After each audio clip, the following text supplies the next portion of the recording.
जन शक्तियों का एक ऐसा संगठन जो 4 वर्षों से भैया जी का दाल भात कार्यक्रम चलाता है, किसी से मांगता भी नहीं और याचना नहीं करता। लोग आते हैं, देते हैं और हजारों हजार लोग भोजन करते हैं, यहाँ आते हैं। हम इस समय है माघ मेला क्षेत्र में, यह थाना कोतवाली है और बगल में अग्निशमन केंद्र कोतवाली का है। भैया जी का दाल भात माँ काली शक्ति साधना केंद्र की दिव्य अवधारणा, और यहाँ कोई भूखा नहीं रहेगा। आइए हम भीतर चलते हैं और दिखाते हैं कि क्या है भैया जी का दाल भात और कैसे यह कार्यक्रम अनवरत लगातार 4 वर्षों से चल रहा है। कुंभ मेला में भी चला, उसके पहले भी चला और माघ मेला में पिछली बार भी चला, आज भी चल रहा है और आगामी दिनों में भी चलेगा। कहा गया है कि विश्व का कोई भी व्यक्ति ऐसा नहीं है जो कुछ अच्छा करना चाहा हो, लोगों ने साथ न दिया हो। हम आपको दिखाते हैं इधर भैया जी का दाल भात और इधर साधना स्थल है जहाँ लोग साधना करते हैं। यह धुनी रमाई गई है जहाँ लोग पूजा पाठ करते हैं और इधर भी एक मंदिर है। इधर आप गणेश जी को देख रहे हैं। प्रातः स्मरणीय श्री गणेशाय नमः। कोई भी शुरुआत गणेश जी के नाम से ही की जाती है। जैसे ही आप प्रवेश करेंगे यह गणेश जी आपको दिखेंगे। भैया जी का दाल भात परिवार, यह परिवार क्या है, परिवार के लोगों से हम मिलवाएंगे। और यहाँ साधना होती है 24 घंटे में कम से कम 12 घंटे तक लोग आराधना करते हैं। यह देवी की प्रतिमा यहाँ है और विधिवत इसकी शुरुआत की गई है। अब हम बात करते हुए बताते हैं आपको कि लाखों लोगों ने अब तक भोजन कैसे किया और कौन ऐसे लोग हैं। इधर भी आप देखिए, भूखी मानवता की सेवा में समर्पित भैया जी का दाल भात। भगवान अवधूत राम।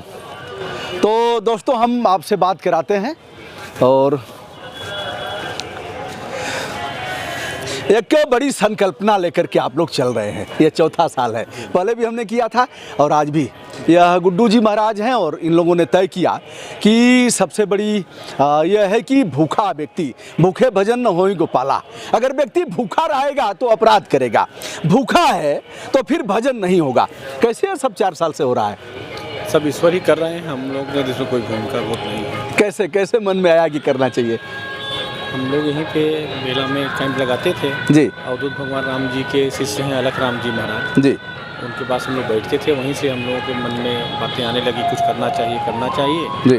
फिर हम यशवंत जी और तमाम लोग मिल करके इसकी शुरुआत की। यशवंत जी, अब तक कितने लोगों ने भोजन किया होगा, कोई मोटा मोटा आंकड़ा है? लगभग पहली साल में 8 लाख लोगों का आंकड़ा था और 4 सालों। किस साल में शुरू किया था आप लोगों ने? 23 नवंबर 2018। 23 नवंबर 2018। तीसरा साल चल रहा है। तीसरा साल चल रहा है। हमने 4 साल 1 साल बढ़ा के बोल दिया क्या? चौथा तीसरा पूरे हुए। अच्छा, तीसरा चौथा शुरू हुआ है। चलिए, तो कैसे हुआ, कैसे आकाश वृत्ति होती है? कहीं आप लोग मांगने जाते हैं, हाथ फैलाते हैं? जी, भैया जी के दाल भात की दिव्य अवधारणा का एक सकारात्मक संकल्प है कि समाज का काम समाज द्वारा और समाज से संचालित होता है। हम लोग मांगते नहीं हैं, जगाते हैं और जगा करके संवेदना के आधार पर भूखी मानवता की सेवा में तत्पर और समर्पित रहते हैं। इसलिए आज तक कभी मांगने की जरूरत नहीं, जगे हुए व्यक्ति से मांगने की जरूरत नहीं होती, वो स्वयं में देता है। क्या मान रहे हैं कि लोग जगे हुए हैं? जगाना पड़ रहा है, जगे हुए नहीं है। अच्छा, जगाना पड़ रहा है। हम चिताते रहते हैं हम लोग। अच्छा, लेकिन मांगते नहीं हैं। संवेदना जग जाए लोगों की और लोग फिर पहुंचा देते हैं। बड़ा इनडायरेक्ट मांग ही रहे हैं, लेकिन हम लोग डायरेक्ट मांग नहीं रहे हैं। कैसे कैसे जैसे परिभाषित करिए। जैसे मांगना नहीं है, इस मतलब है कि भूख जो है हमारे मानवीय समाज के संवेदना में सर्वव्यापित है।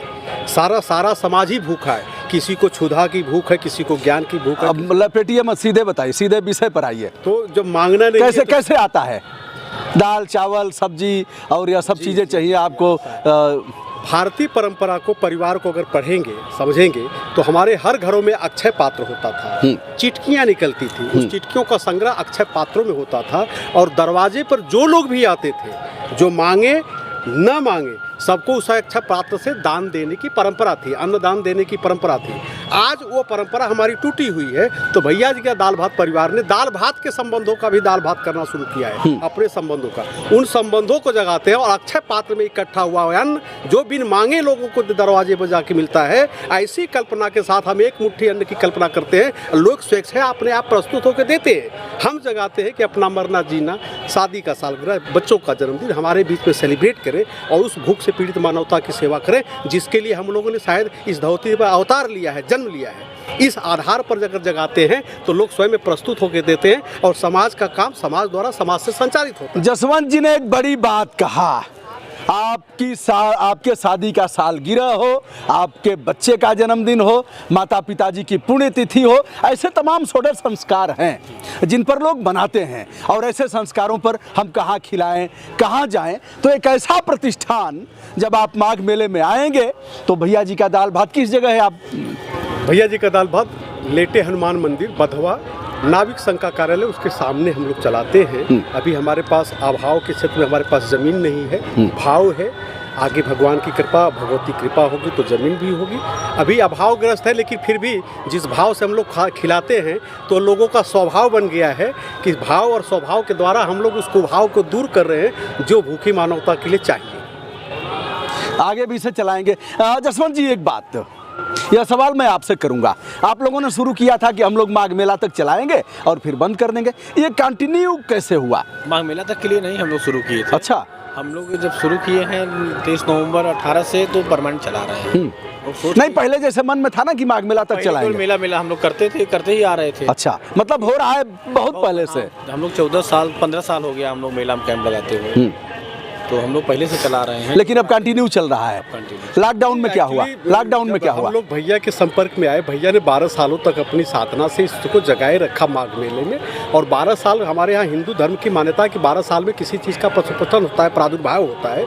तो आपकी साधना का प्रादुर्भाव हुआ और तीर्थराज प्रयाग में कोई अन्न क्षेत्र नहीं चल रहा था। उस अन्न क्षेत्र को न चलने के कारण बहुत सारे यात्री देश विदेश से जो आ जाते थे, कल्पवासी पूरे साल भर आते, उनके खाने पीने की कोई व्यवस्था नहीं थी। माघ मेला और कुंभ में यहाँ खाने पीने की बड़ी सारी व्यवस्था है। माघ मेला और कुंभ मेला के बाद यहाँ कोई व्यवस्था नहीं थी। तो भगवती की कृपा से, भगवान अवधूत राम को जो शिष्य है अलख राम जी महाराज, उनकी कृपा से और संतों के आशीर्वाद से यह भाव जागृत हुआ इस धुनी पर कि हम जाकर के, अगर ऐसा छोटा सा काम है, हम लोग विद्वान है नहीं, पढ़े लिखे हैं नहीं, तो ऐसा कोई छोटा काम किया जाए जो तीर्थपति के क्षेत्र में कोई भूखा न रहे। यह संकल्प उस भगवती की कृपा से गुड्डू भैया के मन में उस धुनी पर जागृत हुआ। हम लोग संकल्प के सारथी बने और ये संकल्प लिया गया कि अगर कोई कुछ नहीं देगा तो हम अपनी थाली का निवाला छोड़ देंगे और इसको, इस संकल्प को जगाए रखेंगे। तो तीर्थराज प्रयाग में संगम क्षेत्र में कोई अन्न क्षेत्र चले जहां भूख से पीड़ित कोई व्यक्ति न हो, दीन दुखी न हो, और इसको अगर ये एक जगह प्रयोग के तौर पर शुरू किया, अगर चली तो संपूर्ण मानवता के कल्याण के लिए विश्व भूख मुक्त हो, भारत भूख मुक्त हो, समाज भूख मुक्त हो। इसलिए हम लोगों ने कहा कि एक मुट्ठी अनाज, भूख मुक्त समाज, भिक्षाटन से यह प्रेरणा आपके मन में आई और इन लोगों ने मिल करके एक परिवार बना दिया। भैया जी का दाल भात एक परिवार बन गया। तो इस प्रेरणा के मूल में आप किसे मानते हैं, क्या लगता है? भगवती हैं और अलख राम जी महाराज जी हैं। परम्बा भगवती हैं और अलख राम महाराज जी हैं। ऐसी अदृश्य शक्तियां हैं जिन्होंने आपसे कराया है काम जी। और तमाम जो आत्माएं शुदा जिनके भूख है और उनके लिए हम लोग भी छाटन कर रहे हैं, तो परमात्मा उन्हें खिलाना चाह रहा है। सभी सकारात्मक शक्तियां आप लोगों के साथ हैं। यशवंत जी, किस नंबर से आपसे लोग बात करेंगे? एक तो गुड्डू भैया का नंबर है, एक दूसरा मेरा नंबर है। मेरा नंबर 9717154586। गुड्डू भैया स्वयं बताएंगे अपना नंबर। 9838848771। आप लोग परेशान होंगे फोन से? नहीं, मतलब जब परेशान नहीं होंगे। सेवा में अच्छा, कब से कब तक लोग बात करेंगे अगर किसी से बात करना होगा और जानना चाहेंगे? 24 घंटे दोनों फोन नंबर खिले होते हैं, किसी समय 24 घंटे आप कभी भी कर सकते हैं, लेकिन रात को, इस समय तो साधना चल रही है, रात भर आप लोग जागरण कर रहे हैं। तो यह है भैया जी का दाल भात परिवार, जिसने तय किया कि हम गरिमामय जीवन जीने का अधिकार है संविधान में, तो जो भी आएगा हम उसे खिलाएंगे, प्यार पूर्वक खिलाएंगे। किसी को हम ऐसे नहीं, संपूर्ण विनम्र भाव से उसे खिलाएंगे। यह रहा भैया जी का दाल भात, और यह रहे यशवंत जी और गुड्डू जी महाराज जिनसे हमने बात किया है। हम आपको आगे भी दिखा देते हैं। और इधर परिवार के लोगों को आप देखेंगे, इधर भी एक छोटा सा साधना केंद्र है। यहाँ भी यज्ञशाला है, यह यज्ञशाला है। तो यज्ञशाला भी आपने देखा, और यहाँ एक भंडारा है। यद्यपि यहाँ का भंडारा अलग है और वहाँ का भंडारा अलग है। तो आप देख लेंगे, इधर विवेकानंद नीडम, इधर माँ काली शक्ति साधना केंद्र, और इधर मानव सेवा, यह मदर टेरेसा जी का चित्र लगा हुआ है। इधर प्रसादन है, और इधर सबसे बड़ी बात यह है कि कुल्हड़ भी है। पर्यावरण का पोषण किया गया है। इसे भी आप देख रहे हैं, व्यापक मात्रा में कुल्हड़, और यह तस्तरियाँ हैं। इसमें सब्जी खाई जा सकती है, मीठा खाया जा सकता है। और हम क्या करते हैं भैया, कुल्हड़ का प्रयोग ऐसे करते हैं, जैसे अगर कहीं निमंत्रण में गए और निमंत्रण में पानी पीने के आधा घंटा 40 मिनट बाद भोजन भी करना है, तो मैं इसको अपने हाथ में इसे लिया रहूँगा ऐसे ही, और बाद में भोजन में भी इसका प्रयोग करूँगा, क्योंकि कुल्हड़ बहुत मेहनत से बनता है। यह दाल भात का है, जहाँ लोग भोजन ग्रहण करते हैं।